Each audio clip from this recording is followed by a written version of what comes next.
दोस्तों, father Norbert की तरफ से आप सबों को प्यार भरा नमस्कार।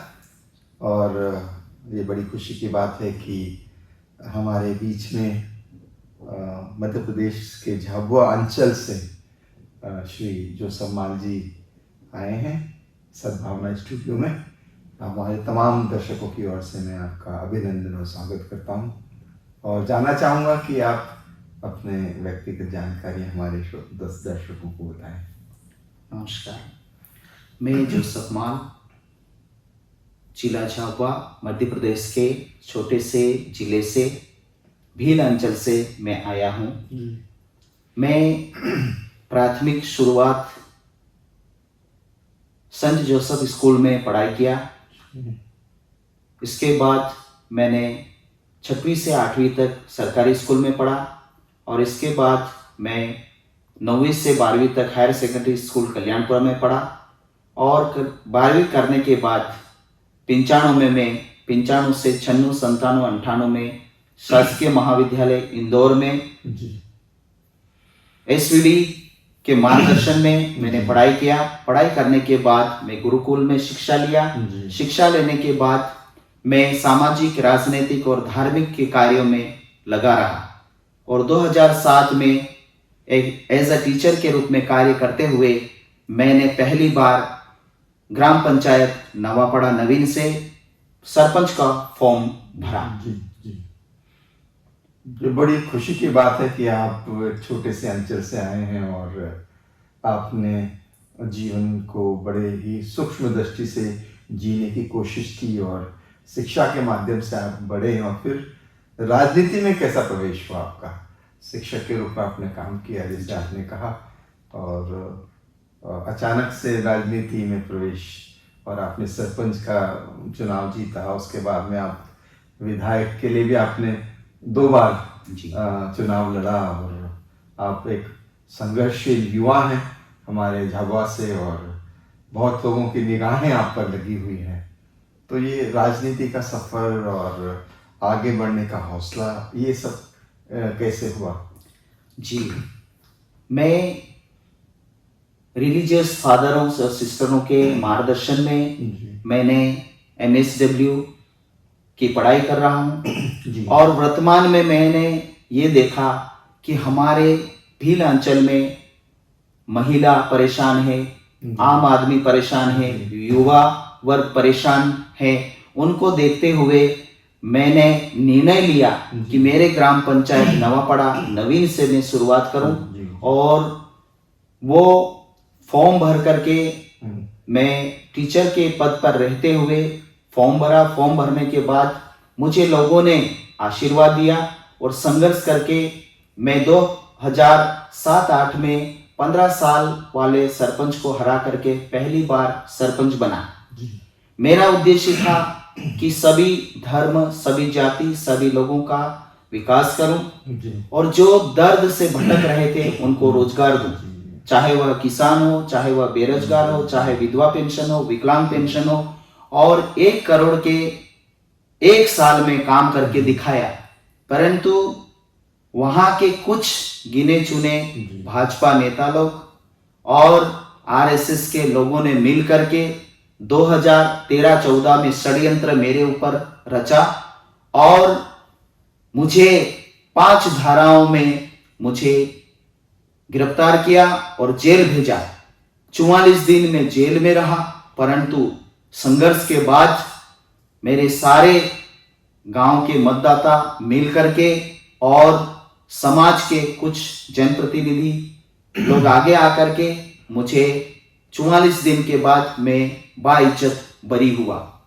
बरी होने के बाद भी मैं 2014-15 में विधायक का चुनाव लड़ा, क्योंकि मेरे लिए मेरे समाज के लोगों को आगे बढ़ाना, समाज के हित में लड़ाई लड़ना और सभी धर्मों के लोगों को लेकर के चलना, जो सबसे बड़ा मुद्दा है हमारे क्षेत्र में, जो पलायन की ओर जाते हैं, रोजगार दर दर भटकते हैं रोजगार के लिए।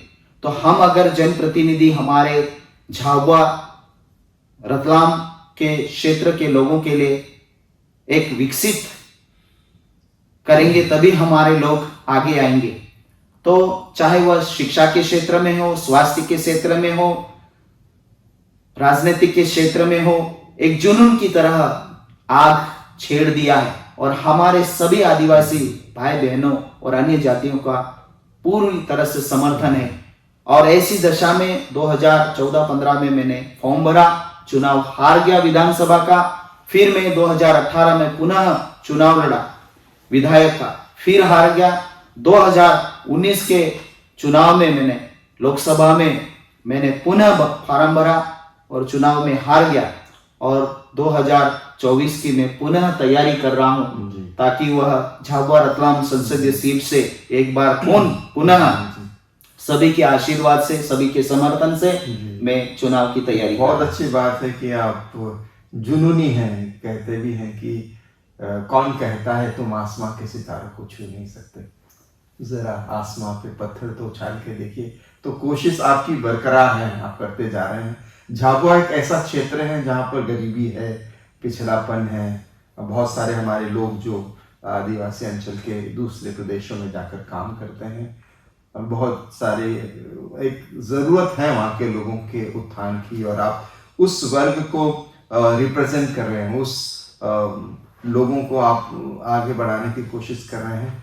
तो ये आपका ये जो सफ़र है, संघर्ष का समय, क्योंकि मुझे मालूम है कि आप जेल में रहें और आप पर झूठे इल्ज़ाम लगाएं और सत्य की विजय होती है, और हमारा धर्म यही सिखाता है कि हम सत्य मार्ग पर चलें, शांति सद्भाव की ज़िंदगी को जिएं और आगे बढ़ाएं। तो आने वाले सफ़र में चुनौतियां जो है, क्योंकि दूसरी जो पार्टियां हैं, विशेषकर जो हमारी वर्तमान जो पार्टी है जो देश को आगे बढ़ा रही है, तो उनके साथ किस तरह से आप हमारे युवाओं को और आप सामाजिक, धार्मिक, सांस्कृतिक क्षेत्र में कैसे आगे बढ़ पाएंगे?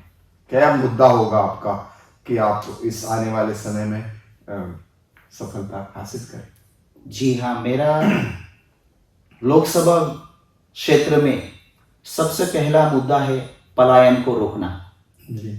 दूसरा मुद्दा है स्वास्थ्य। आज वहां पर भाजपा का राज है मध्य प्रदेश में जी। परंतु हमारे लोग अभी भी स्वास्थ्य के क्षेत्र में पिछड़े हुए हैं। शिक्षा के क्षेत्र में आदिवासी इलाके में वहां पर शिक्षा नहीं पहुंची। सरकारी स्कूलों की दशा ये है, जंजर भवन हो गए हैं, भवन भी नहीं है, वहां पर रहने के लिए कर्मचारियों के लिए सुविधाएं नहीं है। परंतु एक कागज कार्रवाई में पूर्ण रूप से बता रहे हैं कि सीएम राइस, पीएम राइस, ये सब खोखली बातें हैं। और मैं चाहता हूं कि हमारे झाबुआ रतलाम क्षेत्र से सबसे पहला मुद्दा है पलायन को रोकना। वो हमारे उस क्षेत्र में टमाटर हुआ, प्याज हुआ, लहसुन हुआ, बड़ी बड़ी फैक्ट्रियां का निर्माण हो सकता है। और वह सिर्फ एक शिक्षित सोच के अनुसार, एक अच्छा सोच के अनुसार ही विकसित कर सकता है। दूसरा है स्वास्थ्य। हमारे कम पढ़े लिखे भाई बहन हैं जो स्वास्थ्य की ओर ध्यान नहीं है। आज भी गांवों में लोग बड़वई भोपाई कराते हैं, तो उनको भी थोड़ा सा ठीक किया जाए स्वास्थ्य के। तीसरा मुद्दा है सड़क। जो सड़कें बंजर हैं, आज भी प्रधानमंत्री सड़क योजना है वो पूरी तरह से फ्लॉप है। आज भी गांवों में जाने के लिए रास्ता नहीं। तो इन सभी मुद्दों पे, और जो मेडिकल कॉलेज, इंजीनियरिंग कॉलेज या पीएमटी कॉलेज, ये बिल्कुल नहीं है। और कॉम्पिटिटिव एग्जाम के प्रति हमारे युवाओं को बिल्कुल नगण्य कर रखा है, जो युवाओं को आगे बढ़ाते नहीं है। और इस क्षेत्र में युवाओं को हम मार्गदर्शन देंगे, चाहे पीएमटी हुआ, आईआईटी हुआ, इंजीनियरिंग हुआ। इस क्षेत्र में हमारे भील अंचल के युवाओं को, जो उत्कृष्ट जो युवा है, उनके लिए आईएएस, आईपीएस बनने के लिए हम कोचिंग हमारे माध्यम से करवाएंगे। आपके प्रदेश में और हमारे देश में भाजपा की सरकार है, डबल इंजन की सरकार आज बोल रहे हैं, और मोदी जी का ये नारा भी है कि सबका विकास, सबका साथ, सबका विश्वास, तो ये कहाँ तक आपके प्रदेश में, विशेषकर भीलांचल में, झाबुआ में, क्योंकि दूसरी भी बातें कुछ कुछ हमको देखने को मिलती है कि चर्चों पे झंडे लग रहे हैं और एक अलग तरह की राजनीति चल रही, तोड़ने की राजनीति है, या आप जो कुछ भी कहें, आप इस बात पर आपका क्या पक्ष है, क्या कहना है और कैसे आगे बढ़ेंगे? जी, हम सभी धर्मों का सम्मान करते हैं। सभी जाति, सभी धर्म का रहने का अधिकार हमें संविधान ने दिया है, और संविधान ने अगर यह दिया है तो हम कौन होते हैं जो एक दूसरे धर्म को नीचा गिराना या एक धर्म की दूसरे धर्म के अवहेलना करना, ये हमें संविधान अलाउ नहीं करता है, नियम तोड़ना। और हम ये चाहते हैं कि अभी थोड़े दिन पहले झाबुआ में जो चर्च पर झंडे लगाए गए, तो ये सरासर गलत है, और ये खुद प्रधानमंत्री को देखना था और हमारे मुख्यमंत्री को देखना था, परंतु नहीं देखा।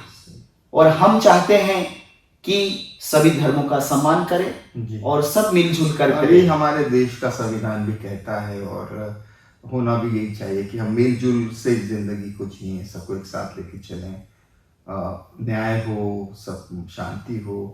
एक ये जो अंचल है हमेशा केंद्र पर रहा है, इसका एक नजरिया ये भी है कि इस क्षेत्र में मिशनरियों ने बहुत अच्छा काम किया, शिक्षा के क्षेत्र में या फिर लोगों को आगे बढ़ाने के लिए। आप उस अंकुर से मत पौधे बने हैं, तो आप किस नजरिए से देखते हैं कि मिशनरियों का क्या योगदान रहा उस क्षेत्र के विकास में?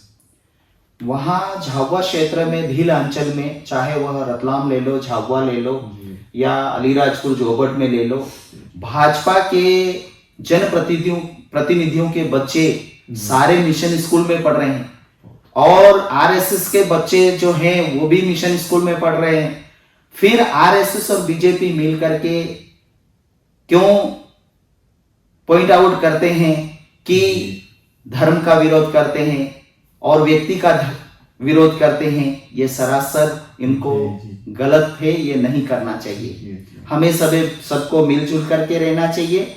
और मैं हमारे क्षेत्र में मिशनरीज ने आकर के, चाहे वह सोशल वर्क का काम हो, चाहे वह स्वास्थ्य का हो, चाहे वह शिक्षा के क्षेत्र में हो, आज झाबुआ जिले में या अलीराजपुर जिले में या रतलाम जिले में सभी जगह हमारे लोग काम कर रहे हैं। वह किसी भी जाति, किसी भी धर्म का विरोध न करते हुए, परंतु सब जन मिल करके हमारे शिक्षा के क्षेत्र में, सब क्षेत्र में विकास कर रहे हैं। तो इस बात के पुख्ता सबूत हैं कि जो शिक्षा के माध्यम से मिशनरियों ने लोगों को आगे बढ़ाया, चिकित्सा के क्षेत्र में उनको शिक्षा तो कॉन्वेंट की चाहिए, नर्सेस भी क्रिश्चियन चाहिए, लेकिन ईसाई धर्म के लोग नहीं चाहिए। तो ये बड़ी विडंबना बन गई हमारे लिए, हमारे इस विशेषकर मसीह समाज के लिए। तो ये जो दूरियां बनी हैं, इसको कैसे पाट सकते हैं और कैसे आगे बढ़ा जा सकता है? और आप हमारे यूथ को, हमारे युवाओं को क्या कहना चाहें? मैं चैनल के माध्यम से यह बताना चाहता हूं कि मेरे जैसे युवा सरपंच, जनप्रतिनिधि प्रताड़ित हुआ एक ईसाई समाज का होते हुए भी, और मैं उन तमाम युवाओं से, किसानों से, महिलाओं से, बच्चों से निवेदन करता हूं, आग्रह करता हूं कि स्वामी विवेकानंद का नारा था, उठो, जागो, अपने हक के लिए लड़ाई लड़ो। और इस राजनीतिक में जब तक युवा वर्ग आगे नहीं आएगा, युवा जागेगा नहीं, किसान जागेगा नहीं, महिलाएं जागेंगे नहीं, तब तक हमारे देश का, हमारे गांव का विकास नहीं होगा। इसीलिए मैं पुनः सभी जाति के, सभी धर्मों के लोगों को निवेदन करता हूं कि हम आपस में सब भाई बहन की तरह रहे सभी जाति धर्मों का सम्मान करें और झाबुआ रतलाम संसदीय क्षेत्र से सभी मिलजुल करके हम काम करें। और सरकार से भी मेरा निवेदन है कि हमें किसी प्रकार के मीडिया के माध्यम से अगर गलत मैसेज मिलता है तो हम तुरंत एक्शन लें। माननीय प्रधानमंत्री से, माननीय मुख्यमंत्री से, मध्य प्रदेश शासन से मैं निवेदन करता हूं कि वो इस क्षेत्र में तुरंत एक्शन ले ताकि अच्छा काम हो सके। जोसेफ जी, आपने अपनी संघर्ष में गाथा कही और आप आगे बढ़ रहे हैं, संघर्ष कर रहे हैं। बाबा साहेब अम्बेडकर का भी यही कहना था कि शिक्षित हो, संगठित हो और संघर्ष करो। तो ये जीवन का संघर्ष तो चलता रहेगा। बहुत बहुत शुक्रिया कि हमारा देश, हमारा झाबुआ अंचल आगे बढ़ता जाए, बंधुत्व और मोहब्बत एक दूसरे के प्रति बढ़े। बहुत बहुत शुक्रिया, धन्यवाद। Thank you.